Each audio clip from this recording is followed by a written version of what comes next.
కుంభరాశి వారికి కొన్ని సవాళ్లు మరియు అభివృద్ధి అవకాశాలను తెస్తుంది. విశ్వావసు సంవత్సరం ప్రారంభం నుండి శని మీ రెండో ఇంట్లో ఉంటాడు. మే 18న రాహువు ఒకటో ఇంట్లోకి మారడం వల్ల వ్యక్తిగత నిర్ణయాలపై ప్రభావం పడుతుంది. మే 14న గురువు ఐదో ఇంట్లోకి ప్రవేశిస్తాడు. ఈ సంవత్సరం ఉద్యోగ జీవితం మిశ్రమంగా ఉంటుంది. విశ్వావసు సంవత్సరం ప్రారంభం నుండి పనిలో క్రమశిక్షణ ముఖ్యం. మే నెల తర్వాత ఆర్థికంగా లాభాలు వచ్చే అవకాశముంది.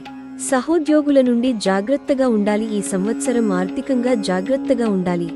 విశ్వావసు సంవత్సరం ప్రారంభంలో ఖర్చులు ఎక్కువగా ఉంటాయి. మే నెల తర్వాత ఆర్థిక పరిస్థితి మెరుగుపడుతుంది. రుణాలు తీర్చడానికి ఇది మంచి సమయం. బడ్జెట్ వేసుకోండి. ఈ సంవత్సరం కుటుంబ జీవితంలో కొన్ని సవాళ్లు ఉంటాయి. విశ్వావసు సంవత్సరం ప్రారంభం నుండి కుటుంబానికి సమయం కేటాయించడం కష్టం కావచ్చు. మే నెల నుండి మీ జీవిత భాగస్వామితో మనస్పర్ధలు వచ్చే అవకాశముంది. మే నెల తర్వాత కుటుంబ జీవితం మెరుగుపడుతుంది. వివాహం కాని వారికి వివాహం జరిగే అవకాశముంది. ఈ సంవత్సరం మొదటి భాగంలో ఆరోగ్యం పట్ల శ్రద్ధ వహించాలి. చిన్న చిన్న ఆరోగ్య సమస్యలు వచ్చే అవకాశముంది. క్రమశిక్షణతో కూడిన జీవనశైలిని పాటించండి.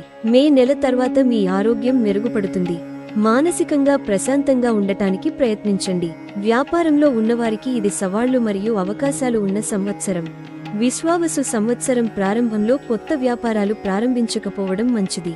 ఉన్న వ్యాపారాన్ని మెరుగుపరచడానికి ప్రయత్నించండి. మే నెల తర్వాత వ్యాపార వృద్ధికి అనుకూలమైన పరిస్థితులు ఏర్పడతాయి. భాగస్వాములతో సఖ్యతగా ఉండండి. ఈ సంవత్సరం విద్యార్థులకు మిశ్రమ ఫలితాలు ఉంటాయి. విశ్వావసు సంవత్సరం ప్రారంభంలో కొన్ని సవాళ్లు ఎదురవుతాయి. మే నెల తర్వాత విద్యారంగ అవకాశాలు మెరుగుపడతాయి. చదువుపై నిర్లక్ష్యం వద్దు.